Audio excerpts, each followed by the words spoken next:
organized jointly by the Public Policy and Governance Program of North-South University and Department of Administration and Development, University of Bergen, Norway. Esteemed chief guest, respected luminaries, cherished faculty members, honorable speakers, ladies and gentlemen, Assalamu alaikum.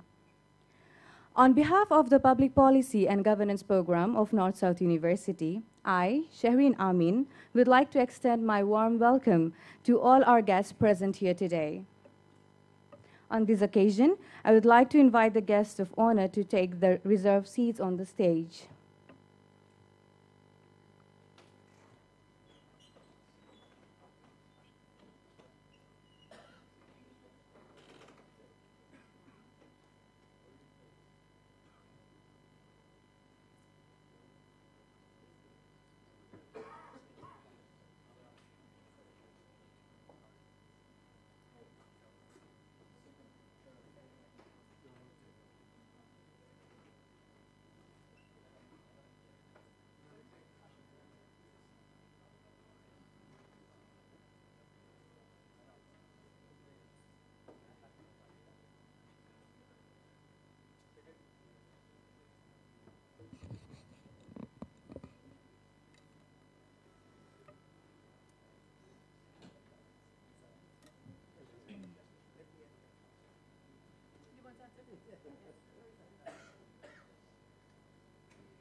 It is an honor for me to introduce the guests at our main table.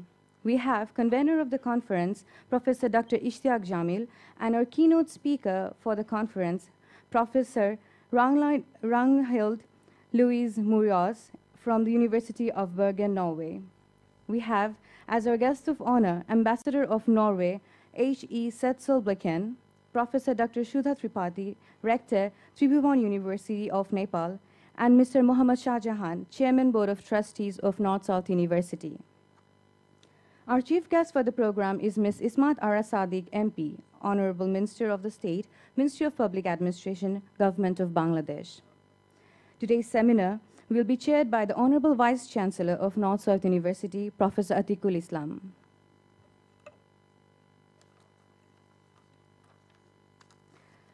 First and foremost, I would like to thank everyone in this hall and appreciate you taking off your busy schedule and joining us today.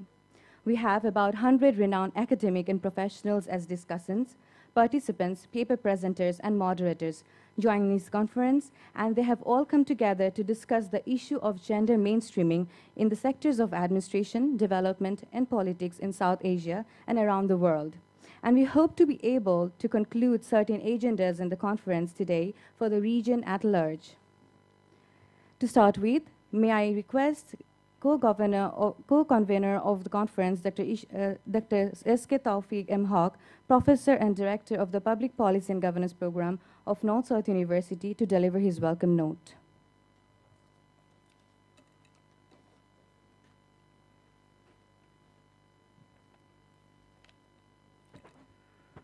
Respected Chief Guest, Mrs. Ismat Ara Sadiq, MP, Minister of State, Ministry of Public Administration, Government of Bangladesh, Dr. Ishtiaq Jamil, Convener of the International Conference, Guest of Honors, Her Excellency Ms. Setzel Blikken, Ambassador of Norway, Professor Ms. Shudha Tripathi, Rector, Tribhuvan University of Nepal, Mr. Mohammad Shah Jahan, Chairman, Board of Trustees, North-South University, Keynote speaker, Professor Ragnhild Louise Murias, University of Bergen, Norway, and also the present deans, faculty members, participants, and paper presenters from Bangladesh and abroad, and also the other distinguished guests and students. Assalamu alaikum, and very good morning to you all.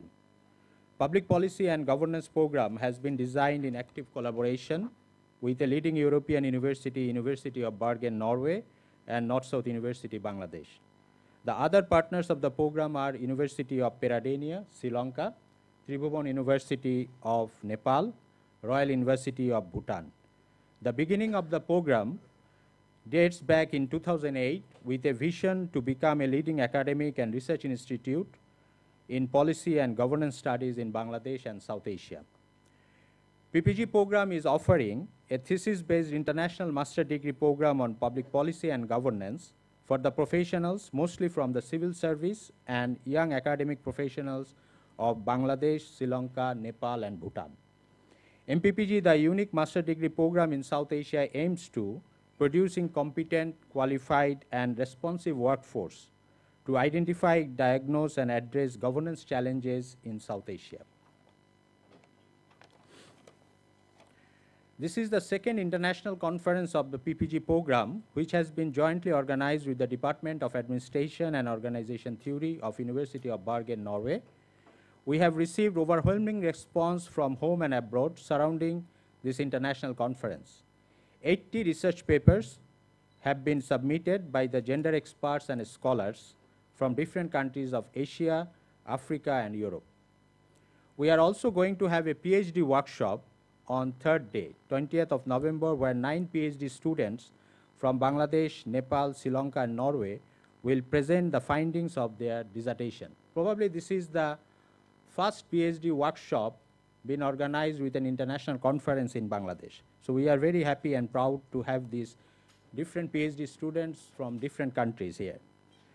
The rationale of holding this international conference on gender derived from two perspectives. Firstly, despite social developments and positive economic growth, gender disparity and discrimination are widespread in developing countries, and in South Asia is no exception to this trend. Secondly, a consequence of this is the limited participation and representation of women in politics, administrative process, and development. In order to put more focus on these issues and generate discussion, the international conference aims to bring together academics and practitioners who are studying and advocating for gender mainstreaming in South Asia and beyond. Just to add with this, because of the nature of the program, PPG is having a very close collaboration with the different government ministries. So we have a formal MOU with Ministry of Women and Children Affairs of Bangladesh government, under which we also organize several national gender seminars in the last 3-4 years. So the Public Policy and Governance Program of North-South University has ever since its foundation dedicated itself to generate knowledge on various policy issues, discourses, and practices in broader and bigger platform. Apart from the academic program, it also has been successful in launching international publications and also having regional collaboration for research and publications. This has created a niche for PPG for research and publication in policy and governance related issues. As an output of this international conference, we are also going to have an edited book to be published by Palgrave Macmillan and one special issue of South Asian Journal of Policy and Governance with few selected papers. I would like to give special thanks to University of Bergen for a long-standing and solid partnership in almost last 10 years, and Norwegian Development Agency NORAD for their assistance. Today, we also have our academic partners from Tribhuvan University, Nepal, and Peradeniya University, Sri Lanka within us, who are also an active partner of PPG program for a long time. I thank them also for their continuous support. Before concluding, I just want to give some practical information. I am pleased to inform you that there is a live streaming going on this inaugural session via PPG Facebook, YouTube, and through the NSU website. A number of our Nepalese, Sri Lankan, and Bhutanese students are now in their home country for writing their thesis. Another group of Bangladeshi, Nepalese, and Sri Lankan students are now in Norway to complete their one semester there. I'm sure many of our current students, our alumni in different South Asian countries, academic and research colleagues are watching this program online. We also developed a conference apps, PPG Conf, for the first time in NSU, along with the conference website to assist our national and international participants in coming 3 days. Please download these apps at your smartphone to get all the updated information about the conference. I'm going to conclude my welcome speech here with the belief that this 3-day conference will be no different than the previous ones in terms of quality and lively discussion and debates, and will also prove to be a success in terms of publishing edited books, scientific journal articles at the impact factor journals as an end product of it. Thank you, everyone.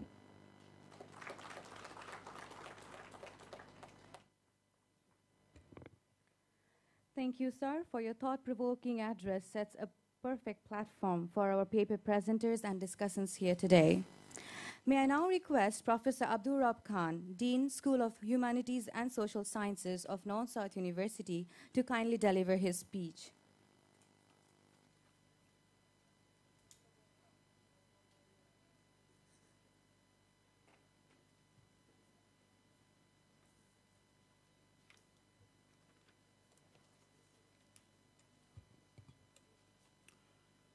Bismillahirrahmanirrahim. Chair of the inaugural session of the International Conference on Gender Mainstreaming, Professor Atiful Islam, Vice Chancellor, North-South University. Chief guest of this session, Ms. Ismatara Sadiq, Honorable Minister of State for Public Administration, Government of Bangladesh. Keynote speaker, Professor Rangford Louise Maurice, University of Oregon. Her Excellency Sitchell Blinken, Ambassador of Norway to Bangladesh.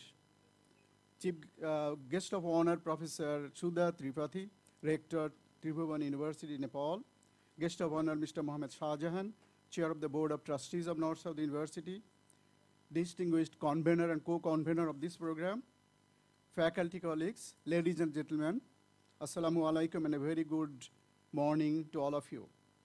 It is my privilege to welcome you all to this International Conference on Gender Mainstreaming, organized by the Public Policy Program of North-South University under the Department of Political Science and Sociology.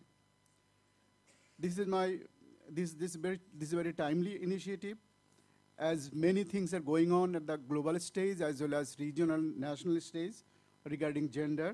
I think this policy discourse, as PPG has also organized in the past, will take the movement, women's movement, and the cause of promoting gender mainstreaming to further level. And at the moment, particularly at the global level, so many initiatives, including globalization, including CEDAW movements, and also other movements that have been taken place in the past decade, like WID, WIP, the cause of women's, particularly their participation, their involvement in the economic activity, in the social life and political sphere, has been taken further. The cause of globalization has, in fact, in terms of employment, in terms of their women's participation, has also increased further. But at the same time, the point that I also need to highlight is, if you have observed, that globalization process, which has expanded employment opportunities, their involvement also has created some kind of, you can say, glass ceiling, or you can say some kind of compartmentalization of women's participation in all spheres of life. Because we know that mainstreaming is a long-term process. It's a tedious and very difficult process. It's a question of changing the mindset. It's integral, making women and men as integral part of the whole policy and development process. So that takes a lot of time. But the thing that I need to flag here is that there are certain activities, like, say, service industry, promotional activities, tourism, things like that, where women's role is stereotyped, even in the Silicon Valley, for example, where the type of jobs the women are doing is very low-end value jobs they are doing. So this is something that probably is creating a glass ceiling. Of course, there are instances of that the women are also breaking the glass ceiling, but these are more episodic rather than being part of a mainstream policy. So this is one big challenge in terms of the question of mainstreaming of gender in each areas, countries like us. The second issue I need to highlight is, which is not question as such a mindset, but of something of a technological factor.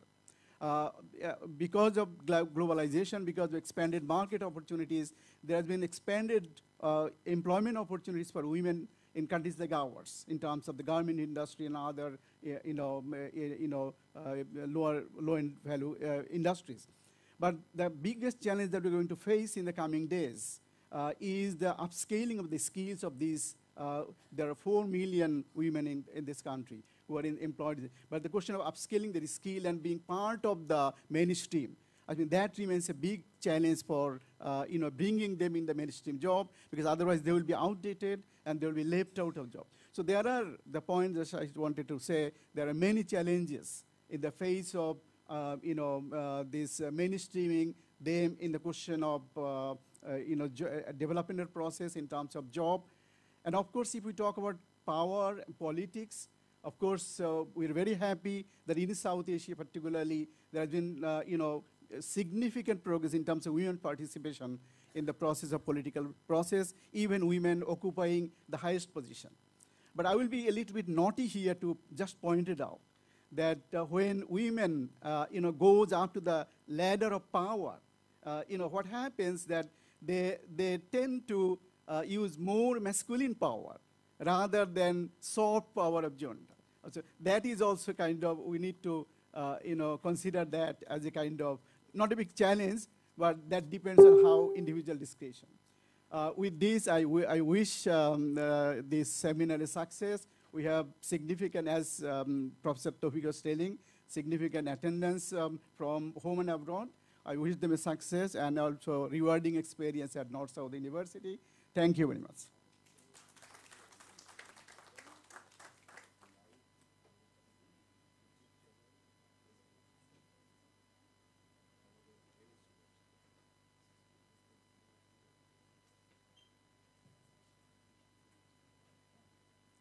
Thank you, sir, for your remarkable speech. And may I please again remind you that this program is going live in our YouTube channel, NSU website, and Facebook. Moving right along, it is now my pleasure to request convener of the conference, Dr. Ishtiaq Jamil from University of Bergen, Norway, to kindly deliver a speech for us.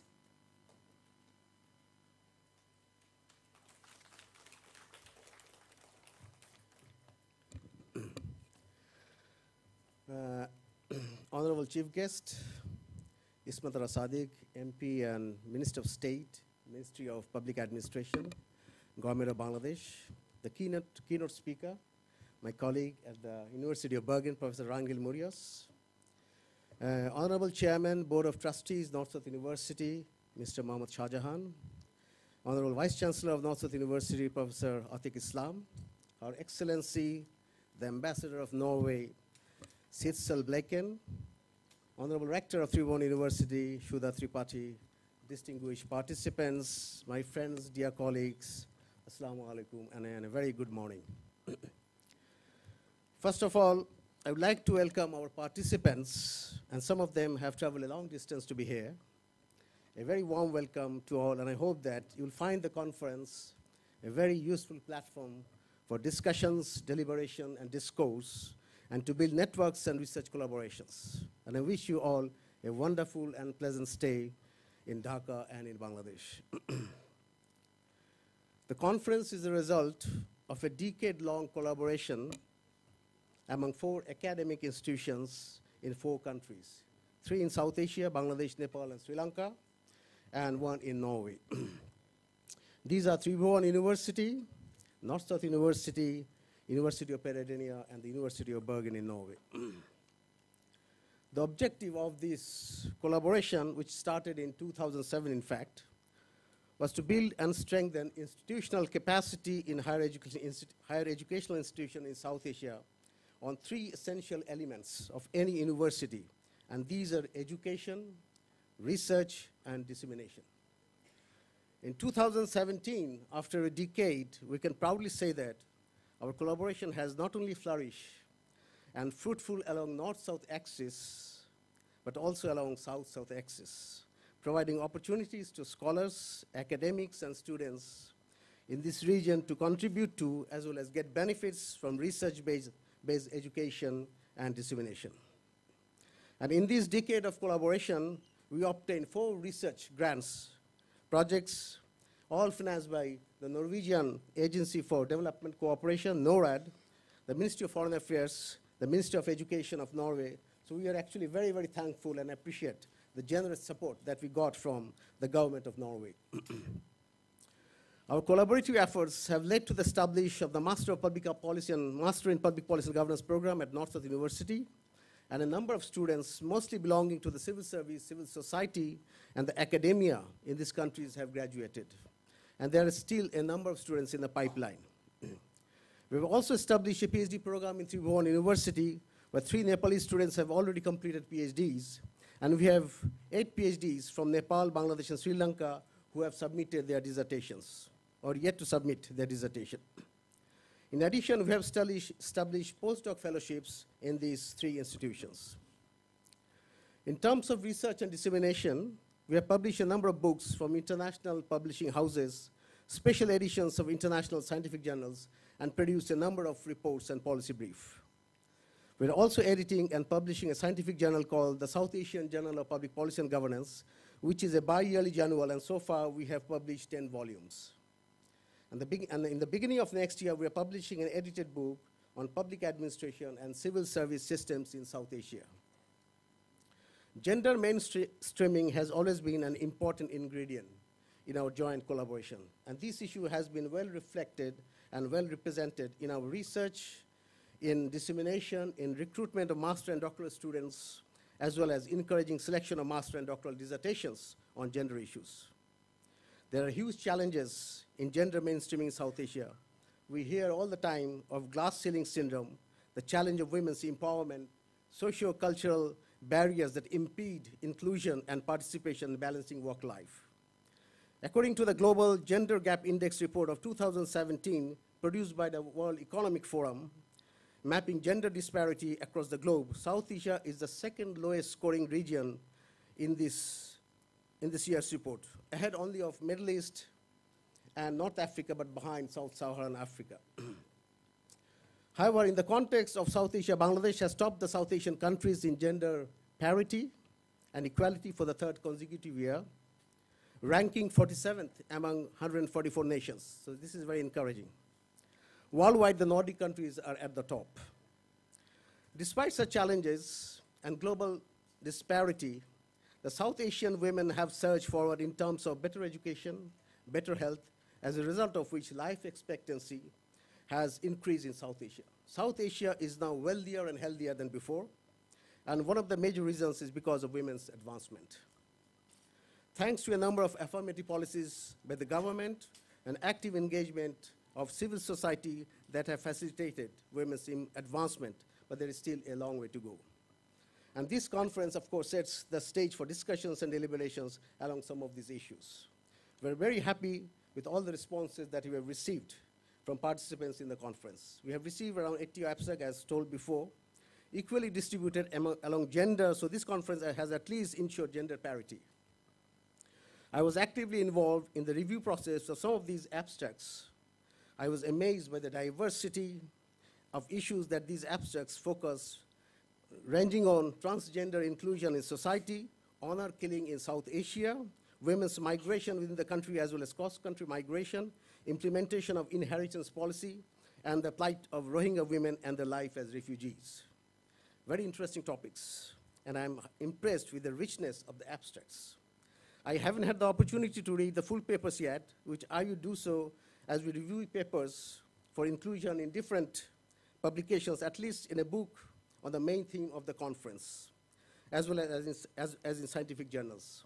We're already in dialogue with an American publisher, and they have showed interest to publish at least a volume on the basis of the papers presented in this conference. Well, the beginning has been encouraging with solid and interesting abstracts, and the rest depends on these 2 days of conference, which is organized in 4 parallel sessions. So these parallel sessions are the role of gender in policy and administrative process, 2, gender and practice of sustainable development, 3, gender and political values, 4, institutionalism and gender, process, practice, and values. But behind all successes of institutions and events, there are people who work relentlessly to make things happen. In this case too, and I cannot leave this podium without mentioning the names of few.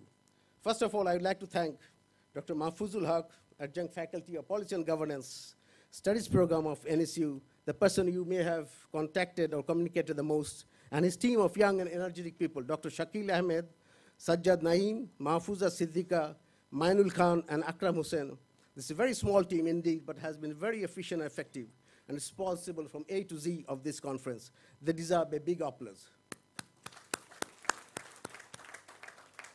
I also would like to thank Policy and Governance Studies Program Management team at Tribhuvan University, led by Professor Teknath Dhakal, at North-South University by Professor Tawfiq Haq and Professor Salahuddin, and at University of Peradeniya by Professor Upul Aberatna. They have been instrumental in team building and contributing to these joint collaborative research programs. My heartfelt gratitude to the leadership of these institutions who have been very supportive and helpful, and I sincerely hope that this positive gesture will continue in future as well.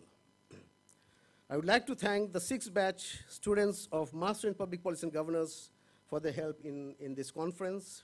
And thanks to the energetic and young volunteers who would be assisting us during the conference. I'm sure we'll be needing the assistance in finding the venues. A bit tricky one. Finally, I would like to thank our distinguished and honorable guests at the dais for accepting our invitation to join this session of this conference. Special thanks to my colleague, Professor Ranglin Murius, for accepting the invitation to be the keynote speaker. Well, there's a long list of people whom I should thank individually, but the time does not permit me. My sincere apology to them, and I thank them all. So let me end here, and thank you all for your kind attention.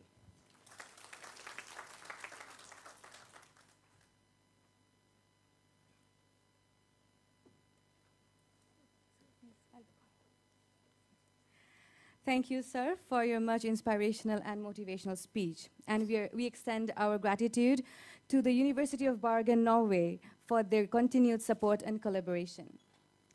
Our next speaker has traveled the world empowering many audiences with her anecdote and insights on women's participation and empowerment. She focused her work on comparative politics within the fields of women's representation, political recruitment, political decentralization, and group recognition in the Global South. Her key research interest is explaining variation in the inclusionary aspects of African regimes. An exemplary academic, she has extensive field experience from Malawi, South Africa, Uganda, and Zambia. A renowned political scientist and a remarkable academic, please give a warm welcome to Professor Ragnhild Louise Murias from Bergen, Norway, keynote speaker of the conference.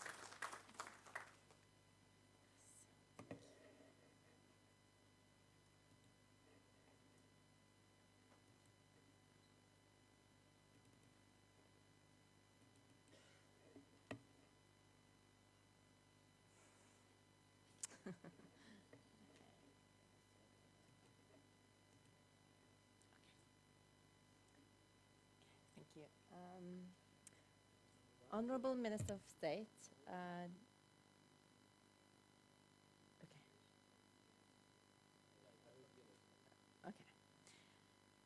Honorable Minister of State, Ambassador of Norway, the Dean of Humanities and Social Sciences, professors, PhD students, and ladies and gentlemen, thank you so much for the invitation to come here today and speak about a topic that I really find interesting, and I'm so happy to be here, and also a bit nerve-wracking to be here as well. So I really hope that I can, so I really hope that you will find this presentation interesting. So the topic that I'm going to talk about today is gendered electoral financing. Does money talk? And this topic that I'm talking about today is from a research project that I'm leading on gender electoral financing. And we have, and as the introduction said, that in our research group and also in my previous research, we've done research on African countries and also on European countries. And what we have seen is that when it comes to including women in politics, that there are actually some kind of challenges that we can see go through the world and are not really typical to any country, but it's actually global problems. And so I also think that this is something that is interesting for you as experts on South Asia and other parts of Asia. So what I would focusing on, or can start on, is that we can see two global trends for the moment. First, there is this increased focus on increasing the number of women in elected offices. And we can see that this is global and all over the world. And actually, when you look at the SDG goals, or Sustainable Development Goals of the UN, women in leadership is the 5th goal. And there has been some important steps taken within this field. that we can see that in 2000 there were only women composed of 13% of the national legislatures in the world, and we can see that today there's been a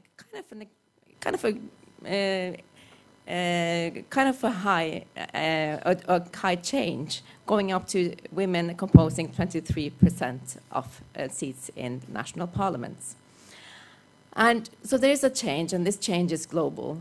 And the reason why, one of the key reasons why we've seen such a change is because of states or governments adopting different kinds of gender quotas. So in 39% of the world, you actually have gender quotas for national legislatures. And we can see that the trend is going upward in different parts of the world. So if we look at the different state regions, or the regions of the world, you can see that there has been an increase. But we can see that the slope is kind of heading higher in some regions than others. And we can see that although in Asia, where there was kind of a high percentage, a world percentage in 1997, the slope is kind of not as steep as in countries like the countries in sub-Saharan Africa and in Europe and also in the Arab states. But there is an increase. So why are we talking about this? Why is this important? Why are we actually saying that? Why does it matter that there are more or less women in national parliaments or in elected offices? Well, this global trend and the focus on increasing the number of women in politics is kind of motivated by a certain kind of theory. And this theory is that gender equality has repercussions for market-led growth. So if you have gender equality, increased gender equality, it would also have positive effects on economic development. And how is that? Well, it's kind of connected to if some groups in the societies are discriminated against and they are not actually able to fulfill their roles as workers, as parents, and as citizens. This has repercussions for economic growth. As for instance, if you are, I can take the example of child marriage, which prevails in some cultures. That's had really negative effects on girls' attendance at school. If you are married, you don't go to school. It's also if you have pregnancies at an early age, that can actually damage your body, so you're actually not able to, for a long time, so you're not able to actually go into the work to have a job and be as effective as a worker. So this is some of the reasons why even, the UN, not just the UN, but also other institutions are really saying that, it's really important to have gender equality for market-led growth. But how is this then connected to politics and having women in politics? And I think that this quote is really kind of capturing the reason why we should have gender mainstreaming in general, but also in politics. And this is, so I'm going to read this, and I'm going to ask you who you think said this in 2006. Because what this person said was that the recruitment of women has got nothing to do with crude political calculation or crazy political correctiveness. That's not what this is about. If you put 8 conservative men round a table and ask them to discuss what should be done about pensions, you get some good answers. But what you are less likely to get is a powerful insight into the massive unfairness relating to women's pensions. We need people from diverse backgrounds to inform everything we do. And these kinds of ideas is actually what is connecting, the experience of not being able to fulfill, your potential in the area of work and in school, connect this to elected political offices. Because you need people with different kinds of experiences to actually be able to tell, the difference. What is actually the challenges of pensions when it comes to women? So who said this? Who do you think said this? Yeah?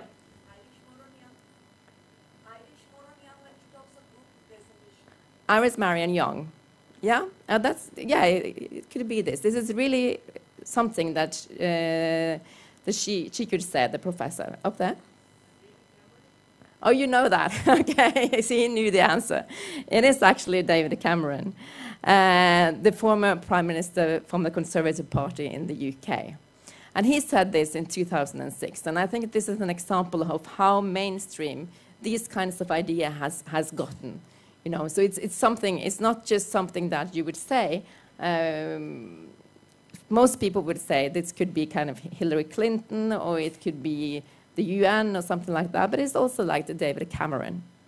And this is getting to the core of why, you know, this increase of number of women in politics is really on the international agenda. But still, even though I've said that there's been extreme changes and that you could see that, you know, we have on global scale, there's 28% of women in politics in elected national assemblies, you can still have the experiences like this, that when I was earlier this year in meeting local councillors in Malawi and Chihuahua, the only woman present there was me and my colleague Asiate Chivesa, and the rest of them were male. And also, if you only have, you know, 30% women or 28% women, it means that you have 70% men, or maybe 72% men. So, you know, so there are still some land, so there's still not gender parity. But I was talking about the other trend that is also very important that I'm going to talk about today, and is the main focus of my presentation. And that is, at the same time as we can see that there are these efforts to increase the number of women in politics and to have gender parity in political recruitment, elections are becoming increasingly more expensive. And this is particularly so in what we call candidate-centered electoral systems, like the first past the post electoral system. And why this is that particularly because you have to compete twice. First, you have to, if you want to be a member of the parliament, first you have to compete in primaries or in the political parties to win the party nomination. So you are going through a competition with your fellow party members to actually become nominated as the candidate of a political party. And after that, there is the process of winning the elections. So there's like a two stages that you have to compete. And so we can see here that first past the post is typically in Southeast Asia, some countries in Africa, and also in North America. And we can see that this kind of processes is really driving up the cost of the elections. So you probably have seen, you know, first there are these races, and you can see it massively, for instance, in the United States, how much money that is going into elections these days.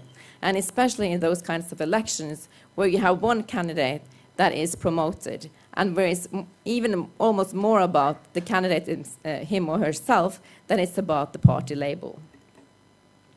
So we've had a workshop in Bergen for some weeks ago, and we've had scholars who has been doing interviews in different countries, in Ghana, Zambia, Malawi, and the UK, and also in France.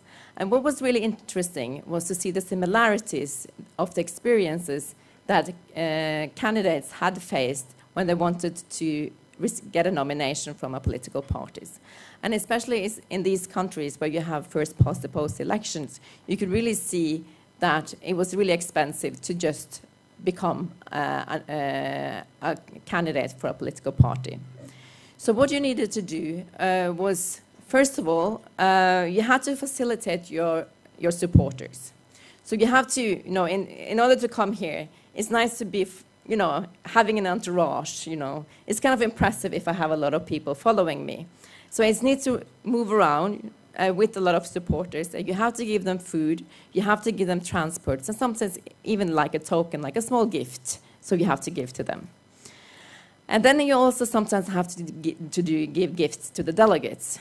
Sometimes that can be almost like look like corruption, and sometimes you can't really hand out money like that. There could be rules against that, but some places you can actually do it.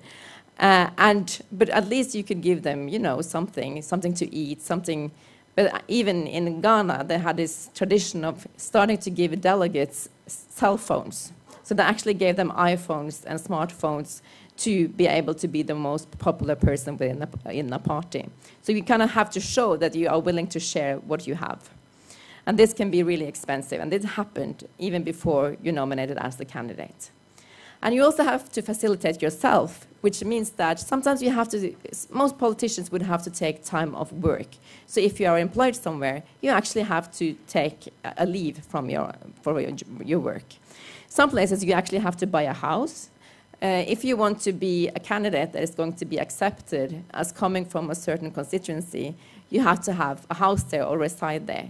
So if you have moved, for instance, into London and you live there with your family, but you want to go back to your constituency where your family is from, or for some reason, maybe it's impossible to compete in where you're from because there is an incumbent who has been elected for 3 times and he's so popular, you can never have an ambition of winning that seat or kind of winning that nomination for that constituency within your party.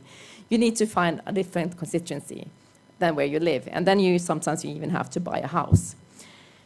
And still, even though you spend all this money into your political career in order to be elected, the outcome is still unsecure. So sometimes I hear this story when I was in Malawi, that some were led to think that they were really a popular candidate. So people would say, oh, we want you to be the candidate of a party that is really popular here. Could you please come and compete? And we will, you know, please, because you're so fantastic. And then you start to spend money on the campaign. And you start to, you know, give food, bring supporters around. And then at the end of the day, when you're standing there and you have this, you know, when it's going to be decided who is going to win the nomination, no one is lining up behind your back. Everybody is going to somewhere else. And then you realize that actually there's been things happen, but it could also be that someone are actually saying that you should compete in order to spend money on the campaigns and for the political party members. And the process is not that transparent. And I think that one of the key things when we're talking about gender and also to have more equal to allow different groups to become politicians, I think that having a process that is really transparent is a key thing. And of course, then there's the cost in competing in elections, but at this level, some parties would support the candidates more. So it's not so. It can depend on the country and the context. So what I'm giving examples of here is the really high levels of costs that you need to cover when you want to be a candidate in a political party. And this would probably be the same for men and women. But then we're getting to the tricky thing here. And then it's the political culture that we live in. Because we can see that there is a real gender gap in getting access to funds. So although, you know, so when costs are a bit driven up, we can see that for women it's more difficult to compete in these elections because it's so difficult to get access to funds. First of all, most women start off with less own resources, and that they have less access to even their family's wealth. So in a lot of countries where you don't have political rights or family law that actually give the right for women to own their own property and own land, it's very difficult to see how they can actually emerge into becoming political candidates. Because then you have to depend on the altruism of the males in your family in order to run. So what we say about, for instance, in Sudan, you are able to run as you have the political right to run as a president, but you have to ask your husband or father or to actually be allowed to run. And then it's also another issue that is very difficult for women to get access to networks that have resources. And this is where we can see that there is a big difference between men and women. Because women will, first of all, it's an education issue. So if you have education, you are connected to networks with money, and it will be more easy for you to ask for money. But what we've seen, and that the studies of Gender Bauer and Akusa Dakwa have seen, and also other studies, that it's very difficult for women to access fund and do fundraising, in some cultures. And this is because you expect something in return. So I was told by a Ukrainian politician that she was told by a political party to go out there and do fundraising to get money to her party to run in an election. And then when she went out there and asked, you know, can I get money for my campaign, people took that in the way that she was, you know, that she had to return for something, give a return in a special way. So it's very difficult sometimes for women to go out there and ask. Sometimes, you know, it can be just a joke, but we know that sometimes it's a joke with something attached. It's a stigma attached, and it's gender stereotyping, and it makes it very difficult for women to go out there and get money. And so research on the effects of gender poverty have shown that Richard Matlin did a study, and he identified access to resources as the most essential condition for explaining variation in women's descriptive representation in developing countries. That actually this lack of fund, either especially because of the family laws, that you don't really have access even to property, can make it difficult for women to run, especially in places where you have less resources. But Rainbow Murray has said that actually this kind of lack of resources is frequently regarded as some of the barriers preventing women from entering politics everywhere. So this is actually just not in some parts of the world, in the global south, but also in countries like the UK and United States. So what we're looking into our project is, so if we've built that money is a barrier for women, could it also be the solution?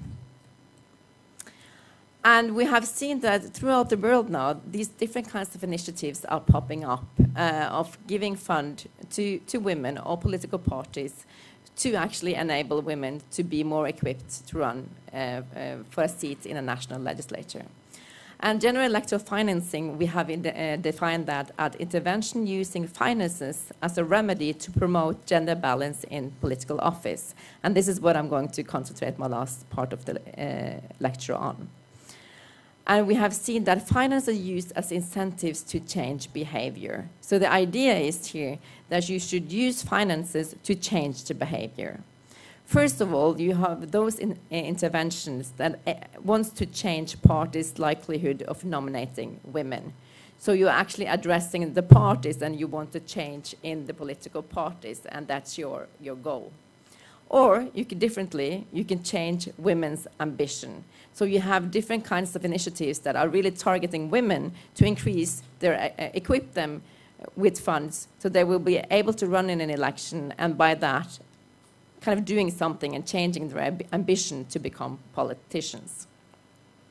So I'm just going to first go through the kind of how you can incentivizing political parties, or how this is done in several countries. And this is very interesting because there's actually been parties or governments doing this for quite a long time, but the research on this is still very scarce. There's been done really little research on this. There's more on sanctions of political parties than actually this kind of incentivizing women. So sanctions parties to make them comply with a gender balance criteria. So you can actually have laws that will sanction parties to make them comply. And you have two kinds of sanctions that are adopted as legislation in different countries. First, we can see that there is financial punishment of political parties that do not apply to a certain gender balance. This means that if you have party funding or official party funding, there is a financial punishment that could be everything from a cut of 30% to almost 100% of party funding if you do not have a gender balance on your party tickets. But there is also another kind of incentivizing party, and that is if you do this, you know, if you have a certain balance on your party ticket and you nominate a certain numbers of women and men, you can have a financial reward. So political parties will be given money or more funding if they actually comply with gender balance issues. So I'm just going to give you two examples of this kind of sanctions. And in Ireland, as well as in France, for instance, they have what is known as a punishment. And in Ireland, you would actually you have a 30% quota, and they said that parties have to adopt candidates, 30% needs to be women. And if they don't do that, they will lose half of the state fund. So they will actually lose parties will lose money if they don't comply with this. And it's candidates on the list, and it's not elected members in the parliament. And in Ukraine, they have something different. They have this reward mechanism. So there's a 30% benchmark. Parties need to have 30% of women on, at least 30% of women on the candidate list. And if they do this, they will get earmarked funding. There's this kind of a fixed number of money, and the parties can compete to get as much as they can from that. The problem with this is that you can have it like a fixed number, so each party that do this can get a certain reward.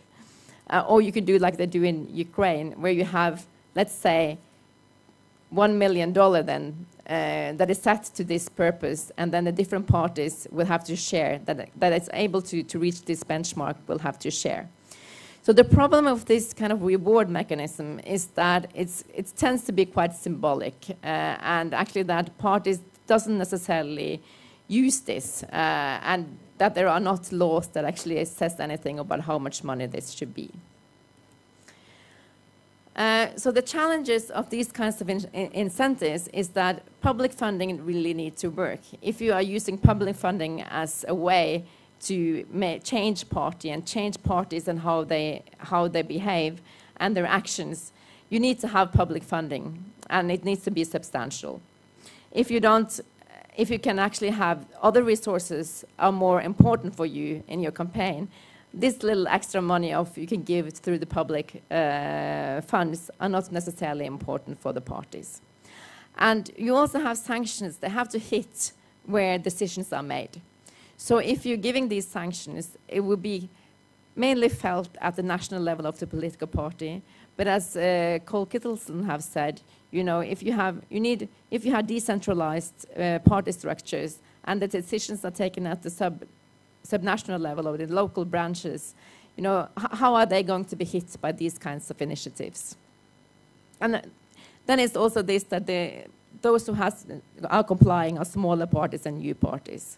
But still, the most important thing is that parties are machines designed to win seats. So if you have this, what does it matter if you don't get access to those small funds as long as you win a seat in the parliament? And as many seats you get, you will be able to become the government, and then these small funds doesn't really matter that much. So that's the problem with these kind of initiatives. And then you have these incentives targeted directly to women. And in different countries, so this is a different kind of scheme where you are really targeting the women themselves, and you want to make them more equipped to run in an election. And initiatives that we have seen is reducing filing fees either in the political parties or from the Electoral Law Commission, so that women doesn't necessarily have to pay to be registered as a candidate. You can see that there are cash handouts. Women are getting money to do their campaigns. They can be buying of airtime and press coverage, that some are funding women's airtime, and also funding of campaign material. But what we've seen with this funding of campaign material is that sometimes you could give money for the women to have their own posters and their own T-shirts, but sometimes you would do that and with the fundraiser's name on it. So it's more like those women are doing the kind of being commercializing the brand of those who are sponsoring the campaigns instead of actually sponsoring their own campaigns or kind of showing their own campaigns. So we have different kinds of campaign cost relief for women initiatives that have been tried out. And what I've been studying quite a lot is the campaign in Malawi, where you had in what is known as the 50-50 campaign in 2009 and 2014. And this is funded by donors and the government. And what they have done is to give cash and training to women and also sponsor campaign material for women candidates to go out and win the elections. And in 2009, they targeted women aspirants, and they said that all women who want to run for a seat, you will get some extra funding. And then they realized that that was a bit problematic because, the political party started to wonder why the government would sponsor women who wanted to run on an opposition ticket. So there was some problems with that. And also that some women came up and said, oh, we want to run for an election. And we want to run for an election. And then in the end, they didn't turn up as they just wanted to, they just said that, but they didn't end up as candidates or wanting to have, they just kind of somehow wanted access to that money. But there was also a workshop addressed towards chiefs, traditional leaders, journalists, and party leaders. And then in Ghana, they tried something else, and then there was the reduced filing fees for women in parties. But what they did was that it was a kind of a rebate mechanism. So first the women had to go there and ask, and give money, as the other candidates, and pay those filing fees.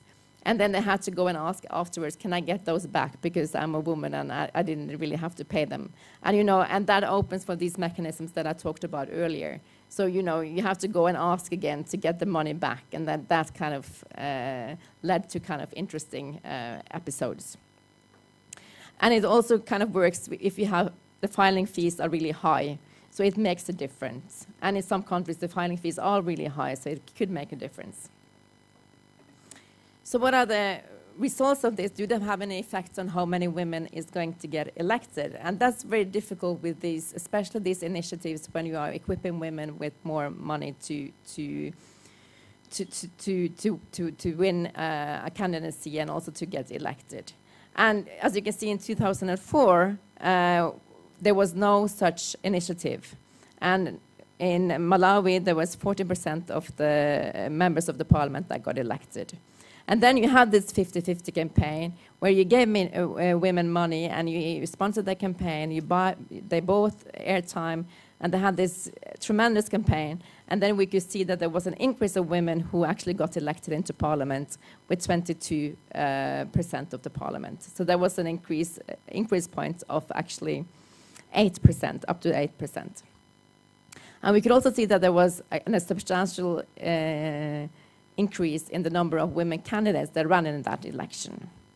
And so that we did this campaign in 2014. It wasn't really the same. They did some changes. But still, then at that time, there was a lot of the context, the political context was really different. And we can see that at that time, women were not so efficient in winning any political, winning that many seats in the national parliaments. So there was a reduction again. And then people started to think, oh, but maybe this initiative didn't work. Maybe actually giving funding for women doesn't work.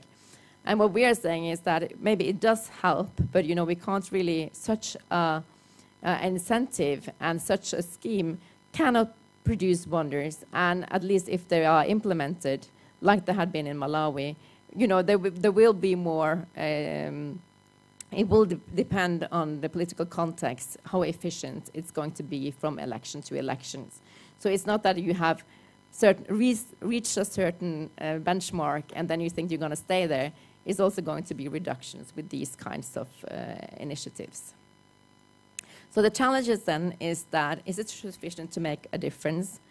And also, should you give early seats for women or should you just give it to candidates? And the candidates, that they're actually running in that election. The question is then, maybe the women who are running as candidates in those elections are the same that will be able to run anyhow, and that you are not actually giving an incentive for other women to run. And there is also the problem of reinforcing the problem of money in politics, that you have this. So what you say is that, okay, we accept that money is important, so now we're just going to help women of playing that game. We're going to make them more professional in doing that game, but we're not fighting what might be the biggest problem, and that is that it's so costly to run in an election. And then it's also, of course, the sustainability of the campaigns. How can you sustain them? You can sustain them with government money. But of course, in other parts of the world, you've also, like in the United States, where you have the Emily list and the 50-50 campaigns for Parliament in the UK and Ireland, you also have this now that everybody can participate. Everybody can go there, buy a T-shirt or something, and then you donate money to these campaigns, and then these campaigns, they work for women in politics. So it's not dependent on government money anymore or donor money, but they actually have money that everybody can participate and do something. So let me just start off with the conclusion then. So what are we actually changing anything? Are we changing behavior? Are we able to do anything, transform the society and the relationship between the genders by having these incentives, funding incentives in politics? Pippa Norris and Mona-Lena Crook and others, they have talked about, use the market equilibrium as an example for politics. And they say that if there is no distortion in the market or in politics, 52% of women will be elected into offices, because women is 52% of the population in most countries. So what they do with these initiatives that I've talked about today is that they are targeting different kinds of the market model.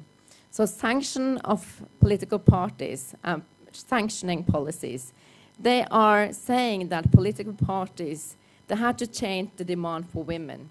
If you are not it's kind of targeting the demand. So they are saying that parties have to win to find women. You have to go out there and find women. If you don't go out there and find women, you will not get funding. So they are trying to do something in the political scene, in the political recruitment process, with actually the demand for women.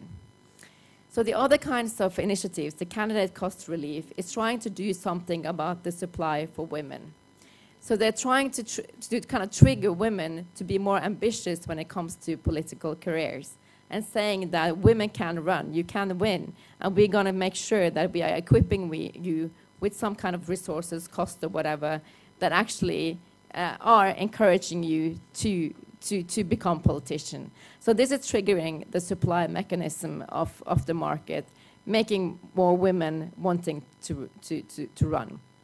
And as this we can see when we're talking about gender mainstreaming and actually wanting actions to change, the question is then, which of these mechanisms are most effective? Is it most effective to start with the political parties and say that you have to change, you have to actually go out there and ask for more women? Or is it more effectively to actually go there and tell women, no, hey, you have to bring up your ambition, you have to start running for political parties, and we're going to help you. And even with the reduction of funds, you know, if it's not that much, it could kind of help if you want to have a political career to know that at some point at least, you know that you don't, some of the costs you don't have to cover. But it's still kind of, I think we need to address both at the same time. So these kind of mechanisms then, could we see them as a supplement or alternative to gender quotas? We know gender quotas, they have and had an immense impact in the countries where they work and they are implemented. And we have seen a really fast track in countries like Rwanda, Uganda, and France, where they have had these gender quotas, and it's really effective, and they have increased the number of women in politics really fast. But what we have also seen that in some countries, especially countries where you have the first past the post electoral system, quotas are really difficult to get adopted.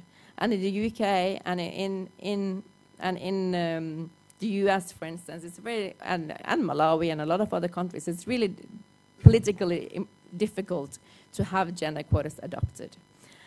And so, at least gender electoral financing, especially if you're targeting women directly, or also these other targets, can actually be on a slow track that we can see a change, but you would also expect there to be a backlash, that sometimes you will be effective and sometimes such campaigns will not be.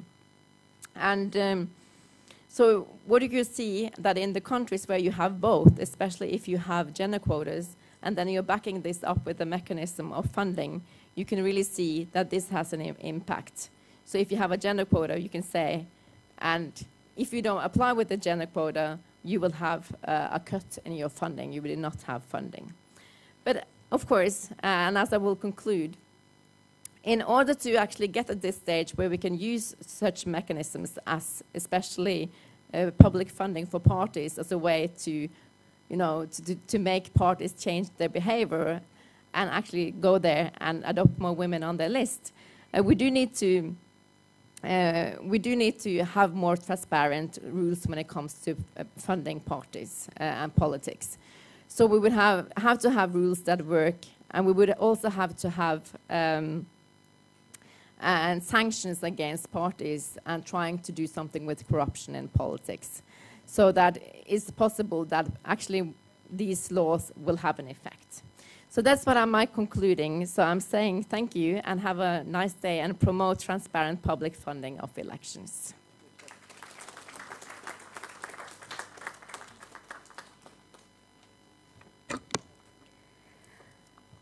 Thank you, Professor, for your excellent speech on gendered electoral financing in democratic and democratizing states, which has made this conference even more interesting with a perspective that warrants serious research and studies. Ladies and gentlemen, it is now my pleasure to call our guest of honor, Her Excellency H.E. Sitzel Blekken, Ambassador of Norway, to deliver her speech.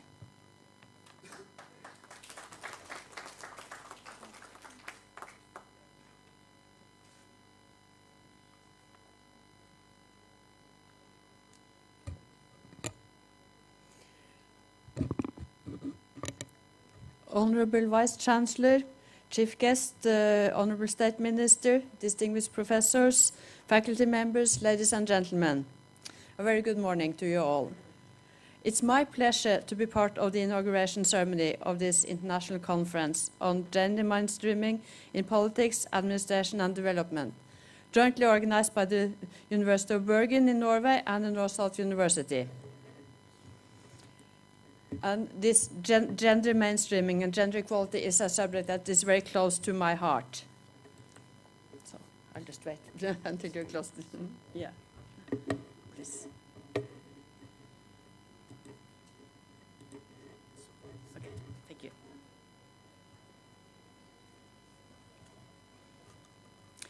The cooperation between these two universities has been ongoing for almost a decade. And I'm pleased to see that this also includes a regional perspective with participating universities in Sri Lanka and Nepal.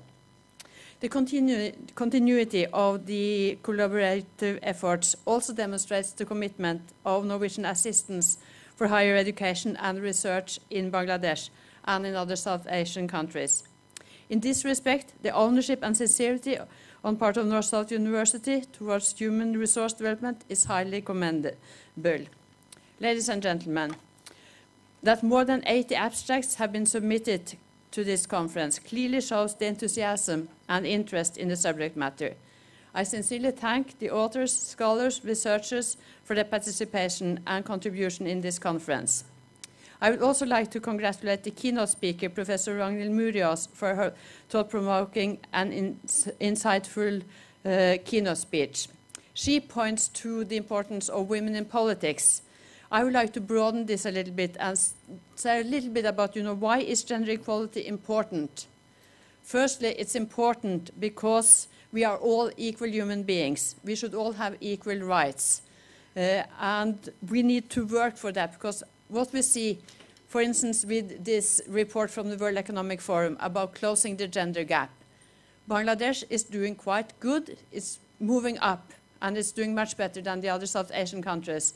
But still, if you look into the facts and figures, Bangladesh is doing good when it comes to political participation of women at the top level. If we go and have a look, as we heard about politics here, women at the local level, the situation is different.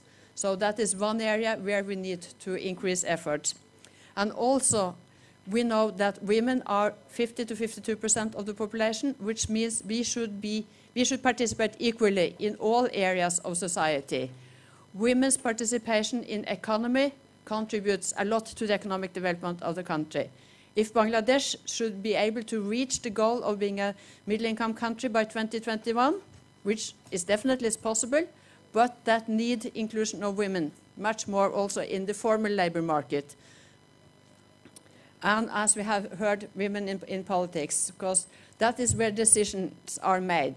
And we have heard, and we also know, you know, as from David Cameron, about how if we only have men to discuss and take political decisions, they would not take the same decisions as if we have men and women participating together in political decisions. That's why it's also so important to have women included in politics.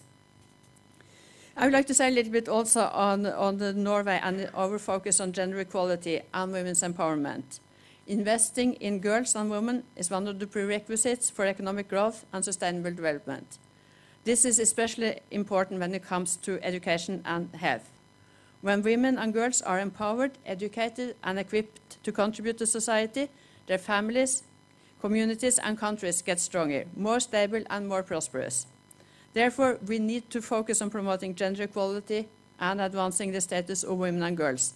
We must ensure full participation of women and girls in political, economic, and social lives. And in this program, with the cooperation between the universities, focusing on public administration, participants from the different countries are, I think, mainly civil servants from Bangladesh. There are more academics from Sri Lanka, and there are NGO representatives from Nepal. This is a good group together because it brings in different perspectives, but they all have important roles to play to ensure gender mainstreaming in public policy.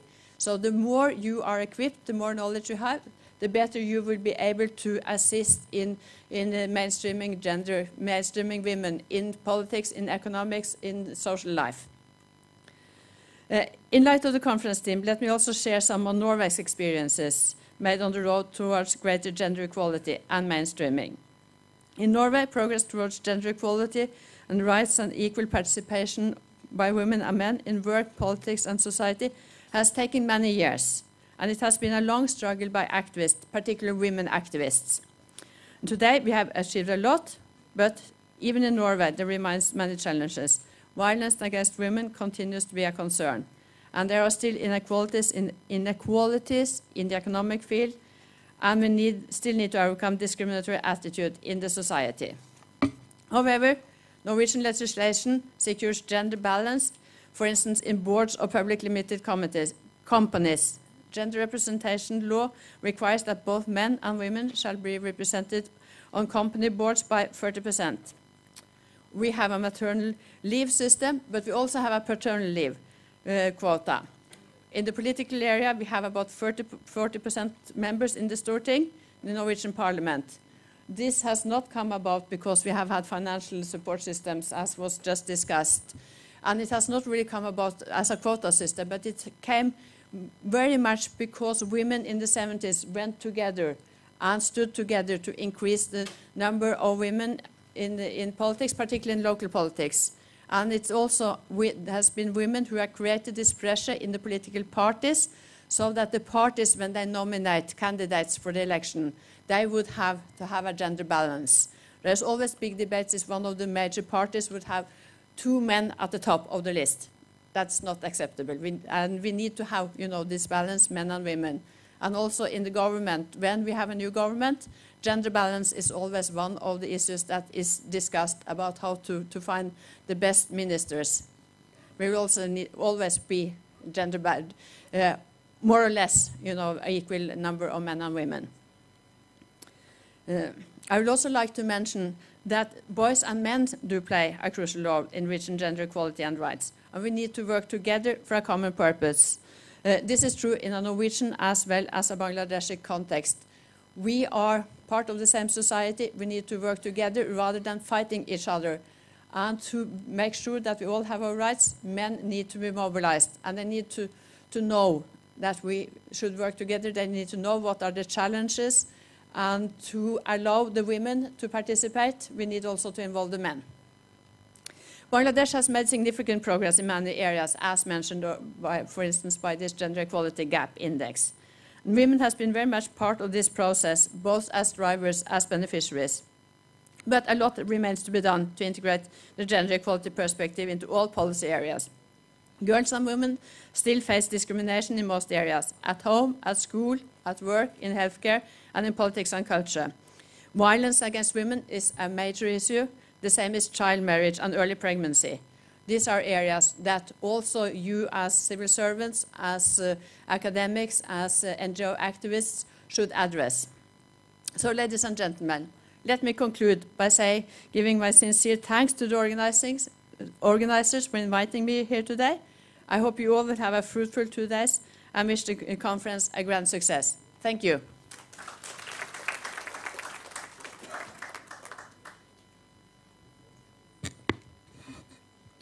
Thank you, Excellency Ambassador, for giving us your valuable insights. Now, may I please request our guest of honor, Professor Sudha Tripathi, Rector, Tribhuvan University, Nepal, to kindly deliver a speech for us.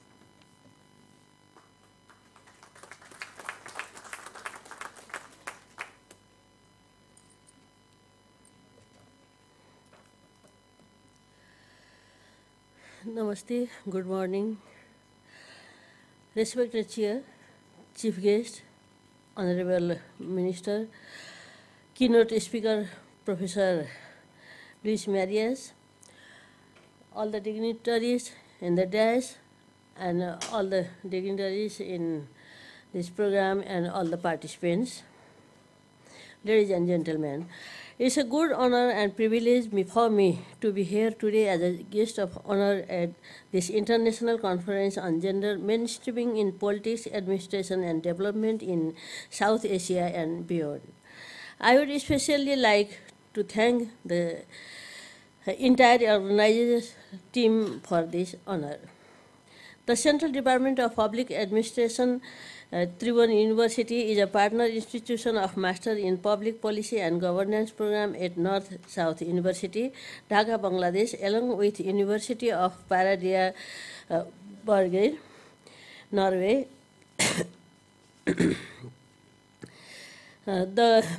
I am immensely pleased to address this conference as a member of partner university too. Ladies and gentlemen, since long, the discourse of gender equity and social inclusion has been intertwined with social justice, human development, and modernity.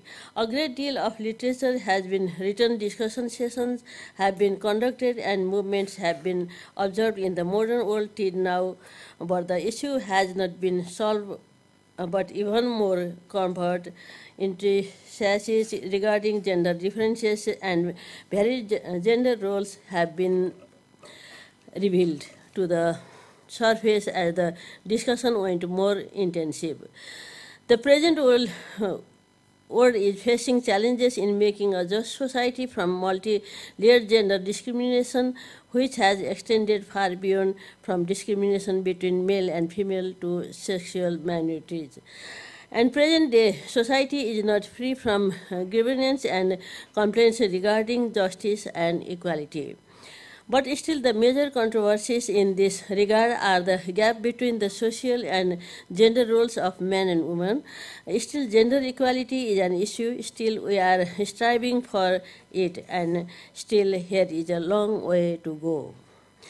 Aiming at the goal of gender equality, the 1985 Third World Conference on Women in Nairobi, Kenya, which proposed the concept of gender mainstreaming for the first time in the human story, and the 1995 Fourth World Conference on Women in Beijing, China, formally featured and documented it.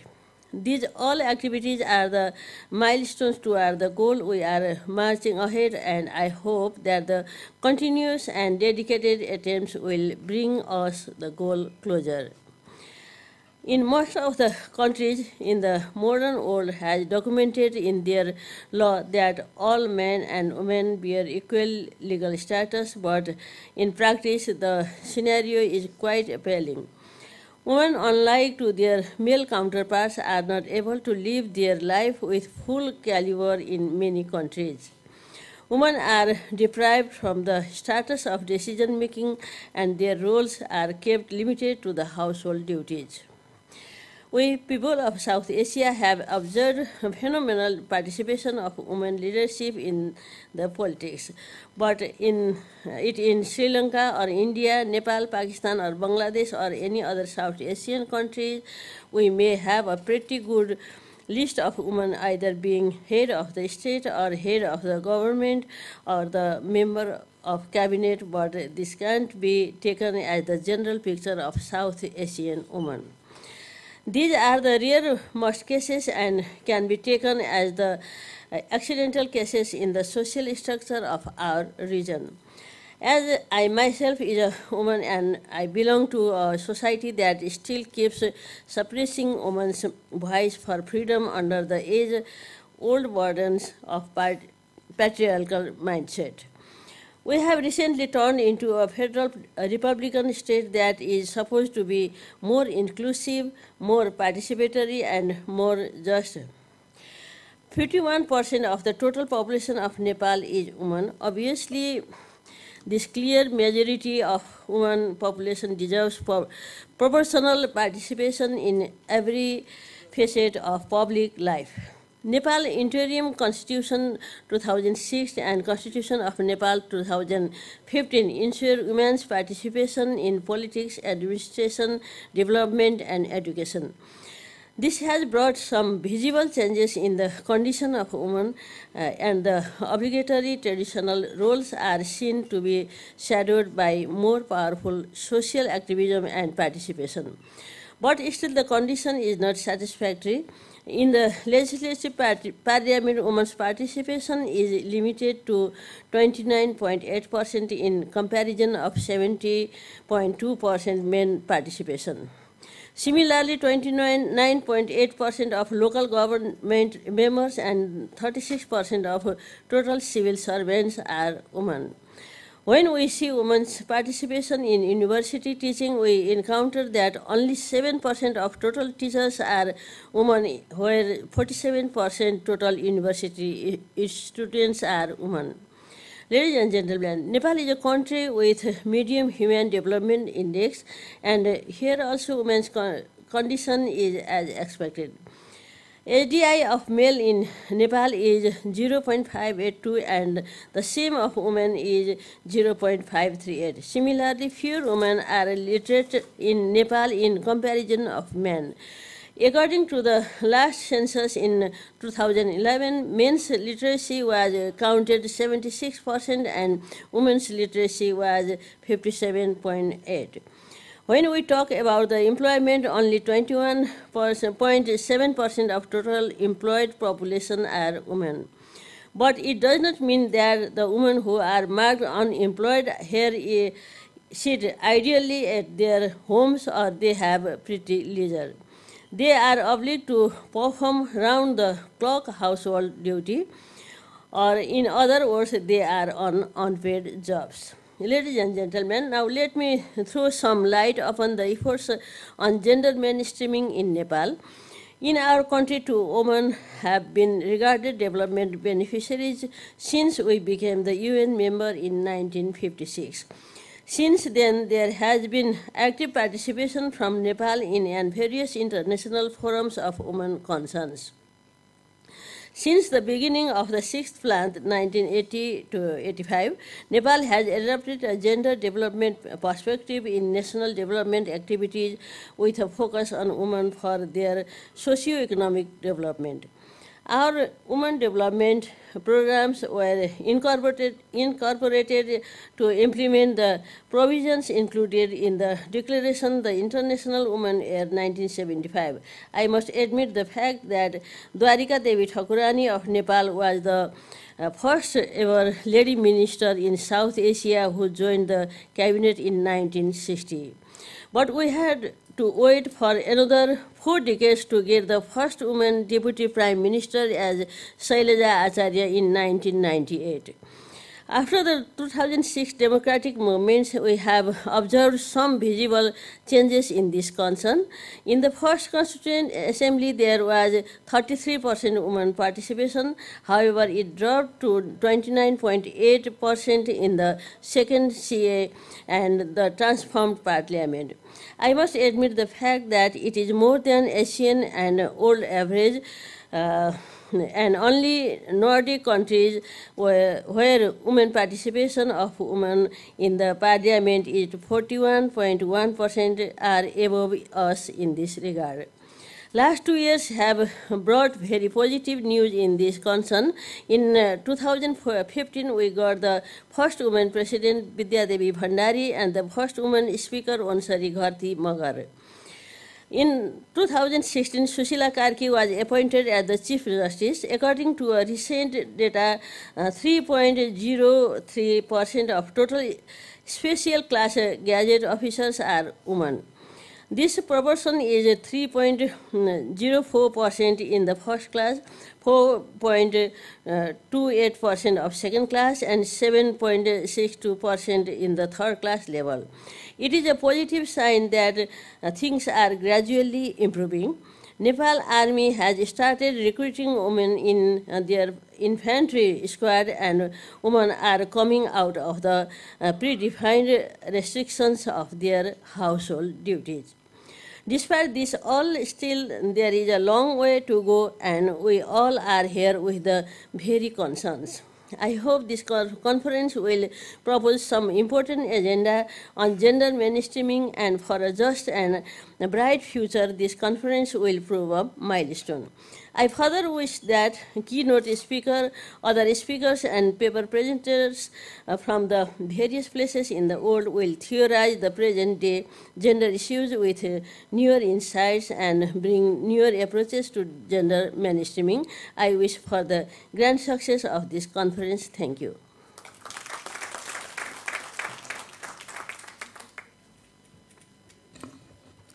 Thank you, Professor, for your enlightening speech. Ladies and gentlemen, I would now take the privilege to request our guest of honor for the program, Mr. Mohammad Shahjahan, Chairman, Board of Trustees, North-South University, to kindly deliver his speech.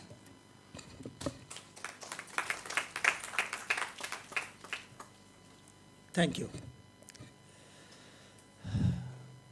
Honorable Vice Chancellor, the session chair of this conference, Chief Guest, Honorable State Minister, Her Excellency the Ambassador of Norway, very distinguished keynote speaker, our honorable guest from Nepal, the Professor, the Rector, and our distinguished professor visiting us from University of Bargain, distinguished researchers, the participants from different countries, and very importantly, the students of PPG and MPPG programs. Good morning and very good welcome to all of you. I am very pleased to see that this international conference has been focused on a very important issue, which is a need of the time for all the countries. Gender mainstreaming. Men are already in the mainstream. So that was the submission by the Nepalese rector. She was explaining the situation in Nepal. But in Bangladesh, we are in much better condition in women streaming in the society, I should say, the gender streaming in society. Well, women empowering is what I should say is a great demand now in all over the countries in the world. Maybe Bangladesh has become more advanced, maybe in a pioneering role, but the others are following. But still, in Bangladesh, we are far behind in this regard. In politics, well, in the parliament, we have 30 reserved seats. So as the keynote speaker said this, in election, getting a ticket, that cost and also not secure. And also the direct participation of the female members in the parliament elections, That has become a very difficult process also. But we welcome, and as per the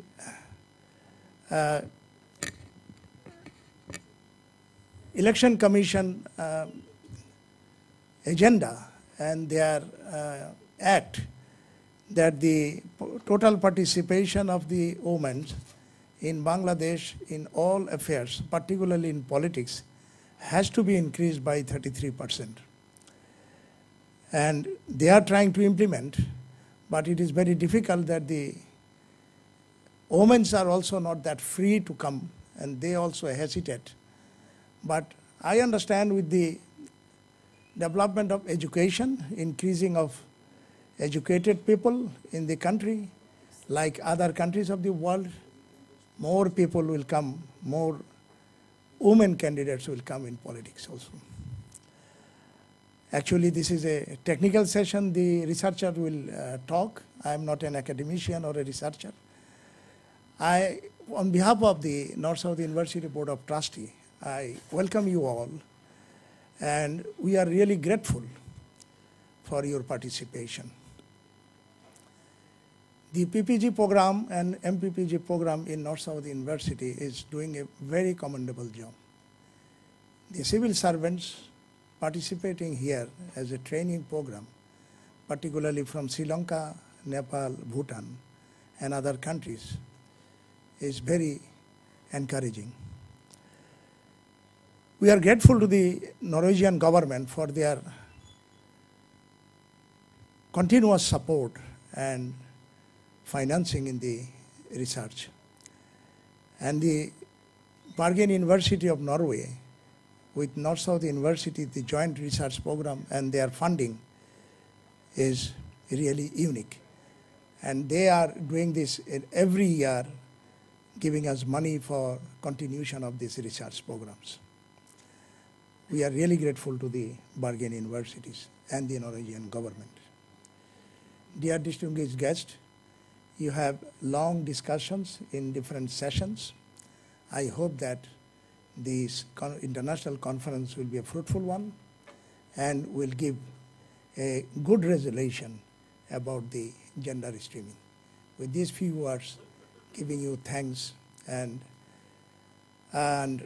welcoming to participate for the whole day. Thank you very much.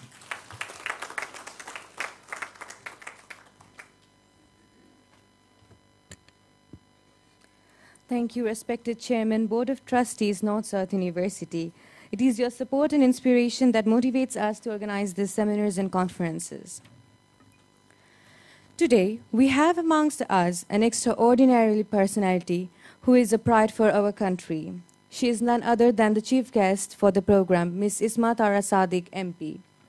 Ms. Ismat Ara Sadiq got directly involved in national politics with her late husband in the year 1992. She is indeed a torchbearer for all the women who aspires to be involved in the country's political scenario. She established the Women Front of Keshapur Awami League in the year 1996 and dedicated herself in making it a well-organized party there.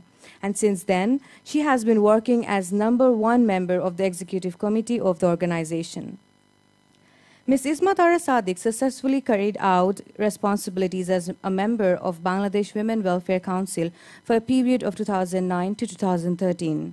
And presently, she is engaged as the president of Shathi Samaj Kalyan Sangstha, a charitable organization involved mainly in extending free medical treatment to students along with support of different types, including providing them with free uniform and academic materials.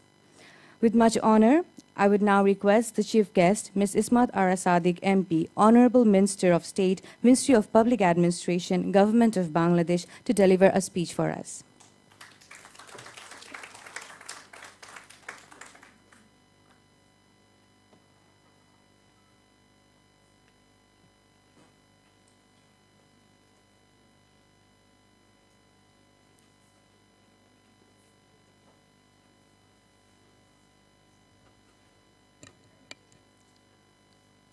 Respected Chairperson, Professor Atiq Islam, Convener of this international conference, Dr.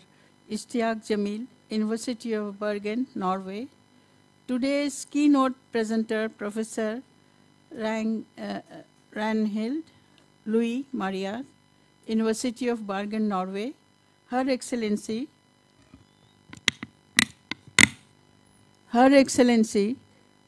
Sitzel Blaken, Ambassador of Norway, Guest of Honor, Professor Sudha Tripathi, Rector, Tribhuvan University, Nepal, Mr. Mohammad Shah Jahan, Chairman, Board of Trustees, NSU, distinguished faculty members of North-South University, distinguished authors and paper presenters from Bangladesh and abroad, distinguished guests and my dear students, Assalamu alaikum, and very good morning.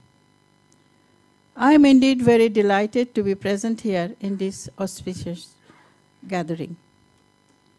I'd like to take this opportunity to thank the organizers of this conference for inviting me here. Father of the nation, Bangabandhu Sheikh Mujibur Rahman, who dreamt of free the people of this land from political and economic restraints and establish equality for all for building a prosperous and happy Sonar Bangla.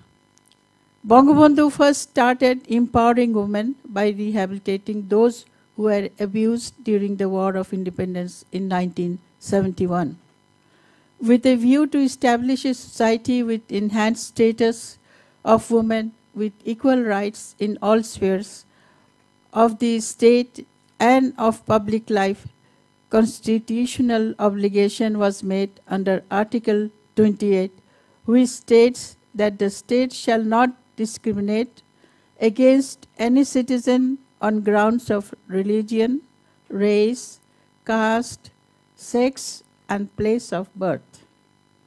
The government of Bangabandhu played an effective role from the early 70s in the international arena. Bangladesh actively participated in the First World Women Congress in Mexico in 1975.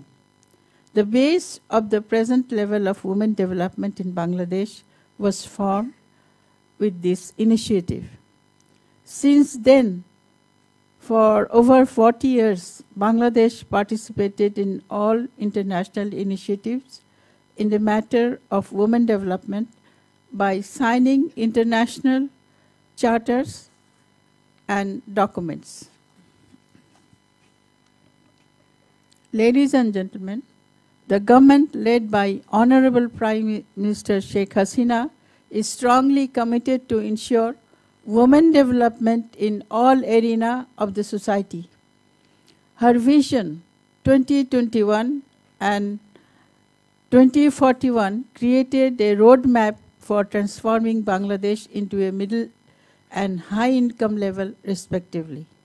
The government is working diligently for attaining the Sustainable Development Goals, SDG, for ensuring gender equality and empowering women. As a matter of fact, Bangladesh has already substantially achieved the goal 3 of MDGs, as it has ensured gender parity in primary and secondary education, along with other success of the MDGs.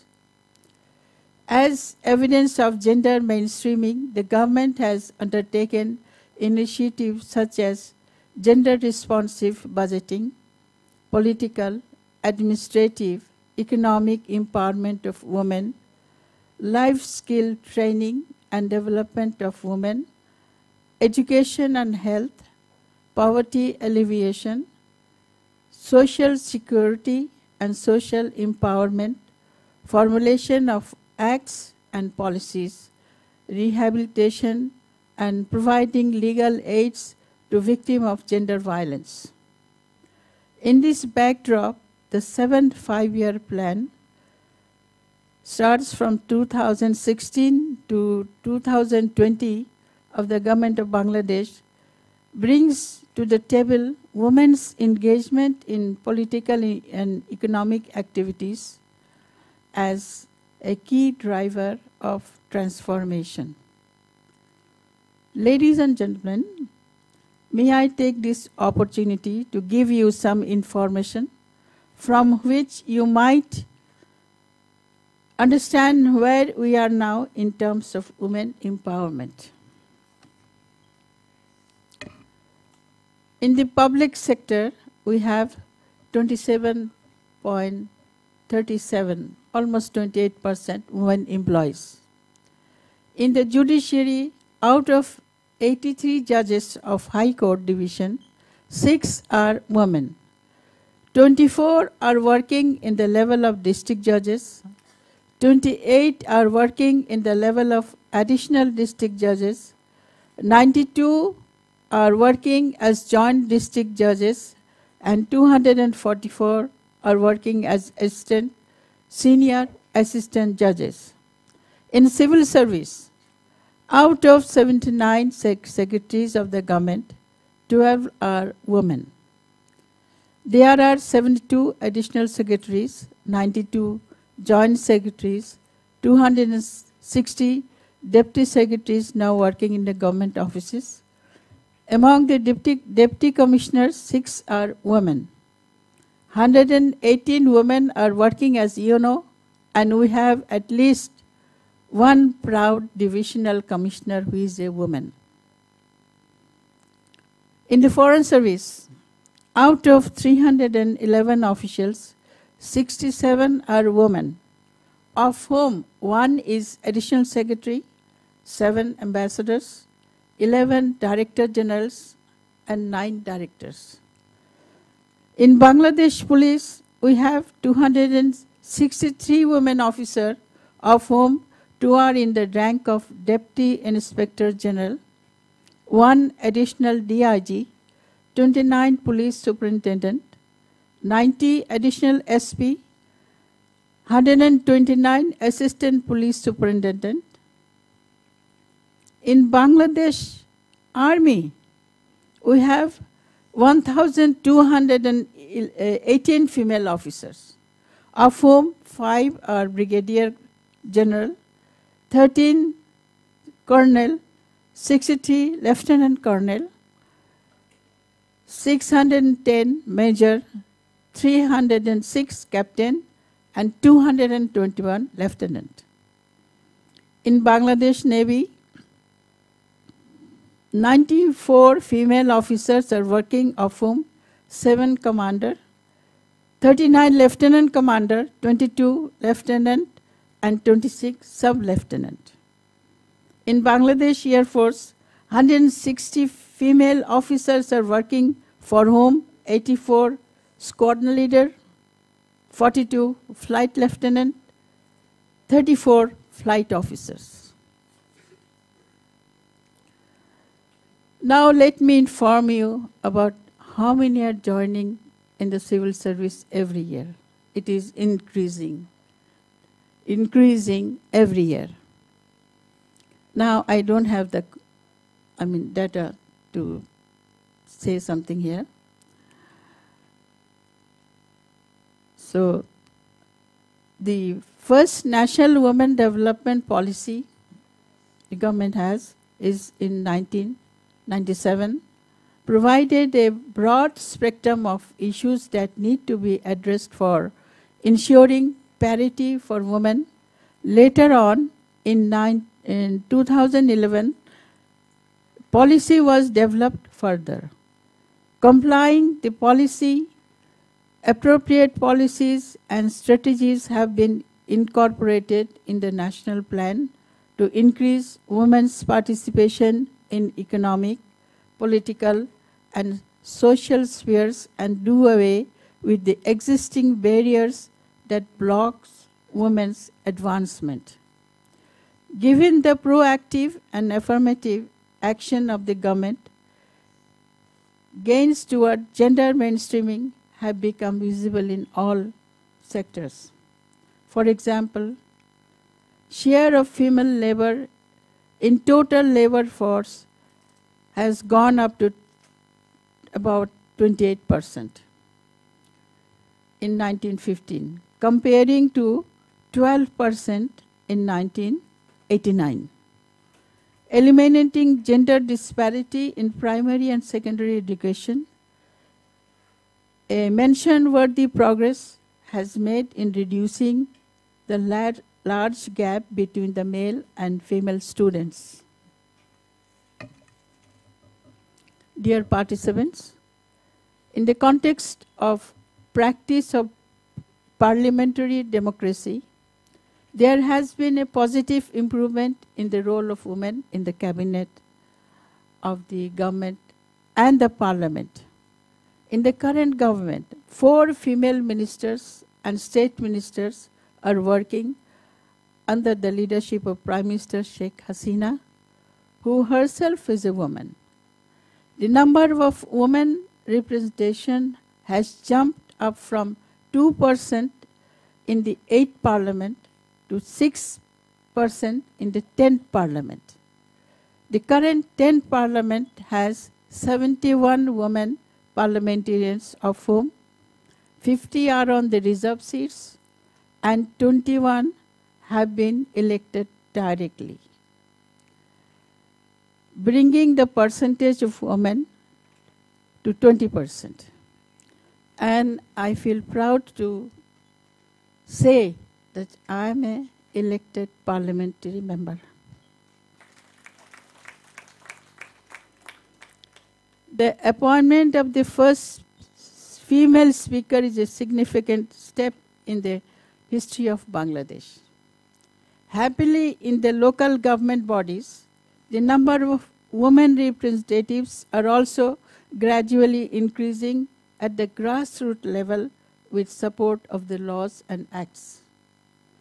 I'm glad that a good number of scholars, both from Bangladesh and abroad, have coverage today to present their research papers, which would certainly add newer dimension and create momentum to the cause of removing gender inequality from all spheres of our lives. Ladies and gentlemen, gender equality and women's economic empowerment are considered both human rights imperatives and necessary condition for sustainable development. There are many more questions than answers when it comes to gender equality and women's economic empowerment.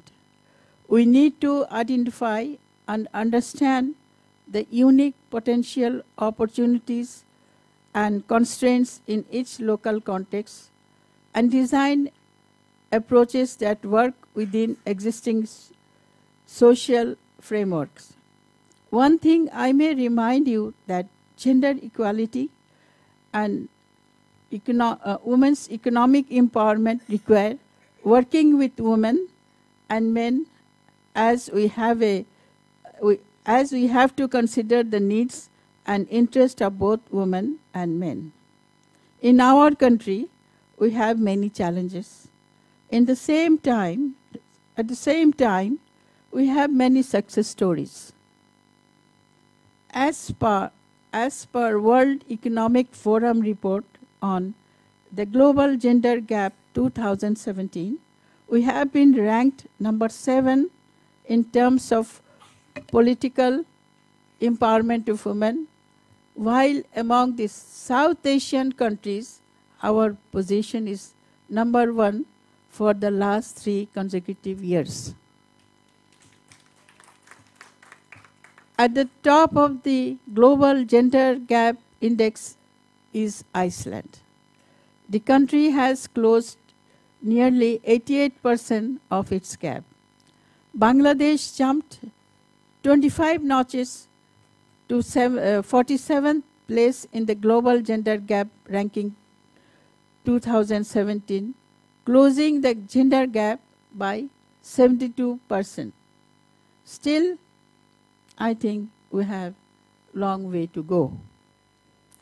Nevertheless, since there is broad acceptance that women are integral to long-term and sustainable economic growth and development, and there are many initiatives going on, and we are open to listening and working with others for the development of the nation. We are hopeful that we would at least be able to make major changes for bringing equality and to prosper. I congratulate the keynote paper presenter, Professor Reinhold Louis Marias, distinguished authors, researchers, and organizers of the International Conference for their brilliant work. I wish this conference a great success and a warm welcome to all, especially to our foreign participants, of a pleasant and memorable stay in Bangladesh. Thanking you all. Khuda Hafiz, Joy Bangla.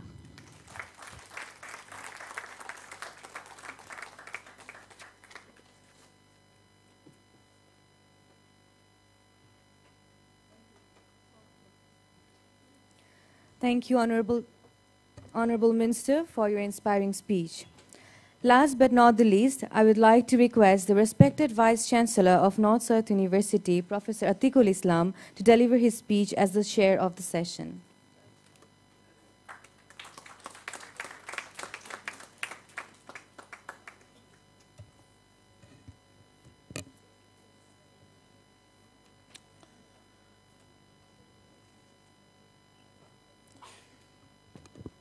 Good morning, everyone. Honorable Mrs. Ismat Sadiq, MP, State Minister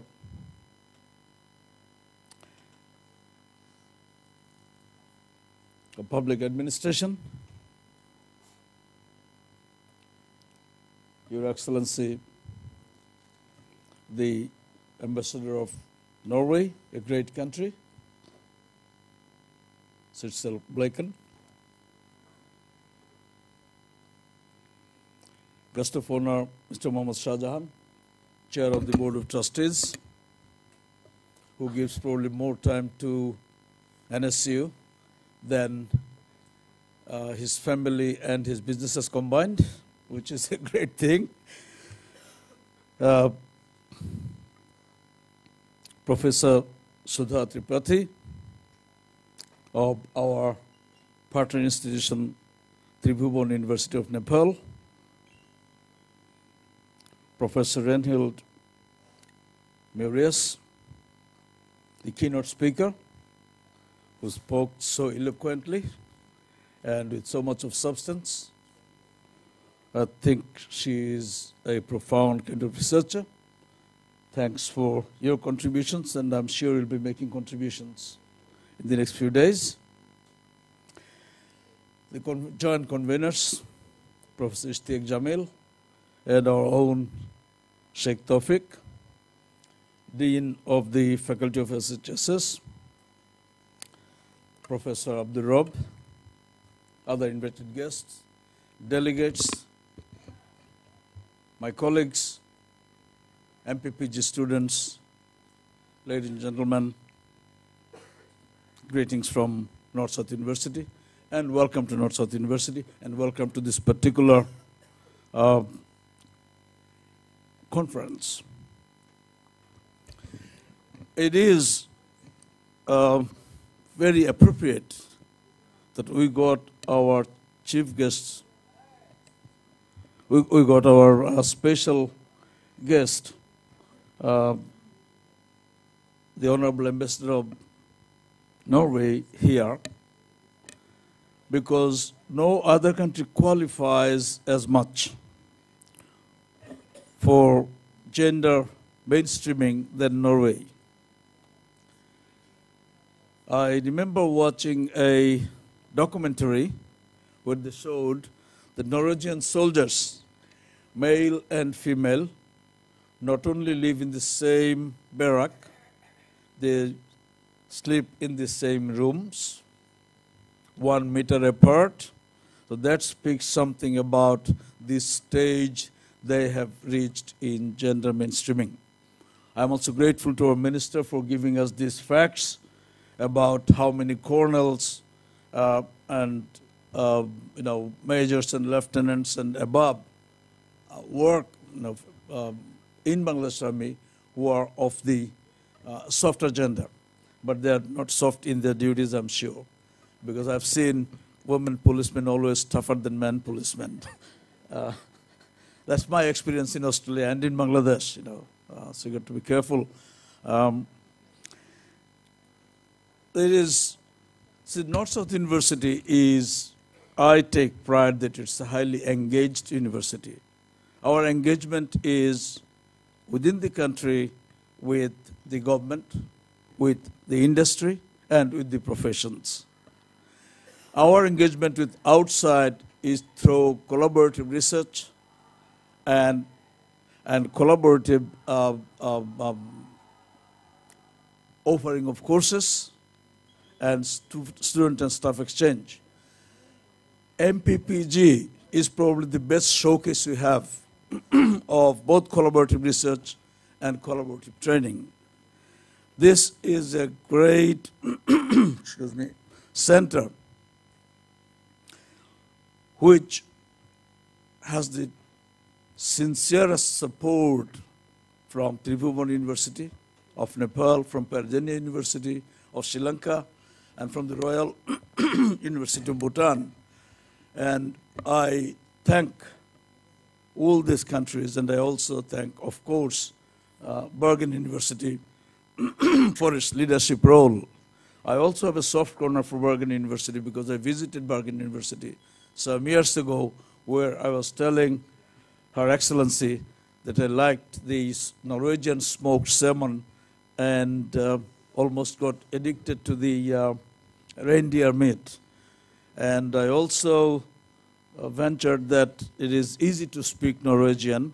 If you know a word in English, you just add an EN at the end of it, you got Norwegian,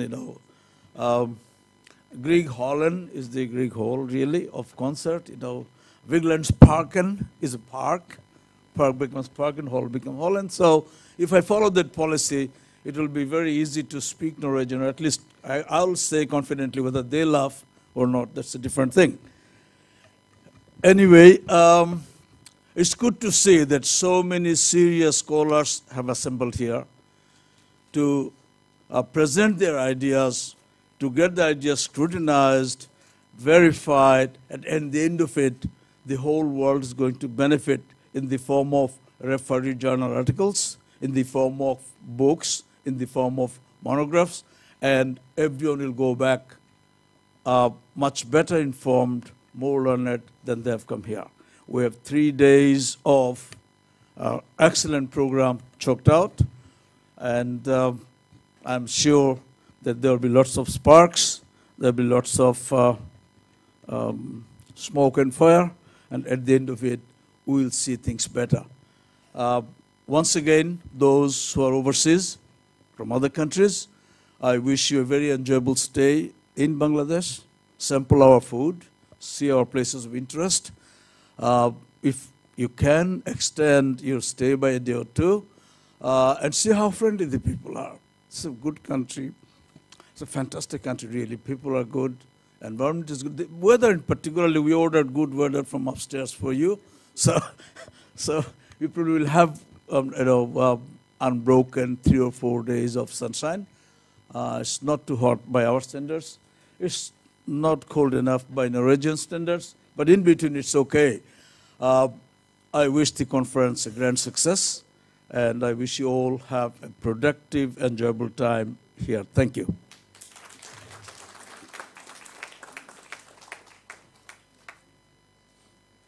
Thank you, sir, for very encouraging and highly motivating speech. So we are at the end of this inaugural session, but before end, I just want to share one encouraging information. As we say that we are live streaming, we are already on live streaming, and till now, there are 7,200 views globally, 673 comments, and 23 shared. At least half an hour ago, I'm sure within this half an hour more has been added. So more people are probably watching than in this room. So which is good that globally and regionally people probably having more interest on this issue. And we are sure that even in the parallel sessions and other sessions also, people from outside, they will have the chance to get into it. So by this, we are concluding here, and we have a very quick and small tea break before starting the real job, the technical session. So the tea is being served at Cafeteria 2 downstairs. So all are invited to join us in the tea session there. So please, thank you very much.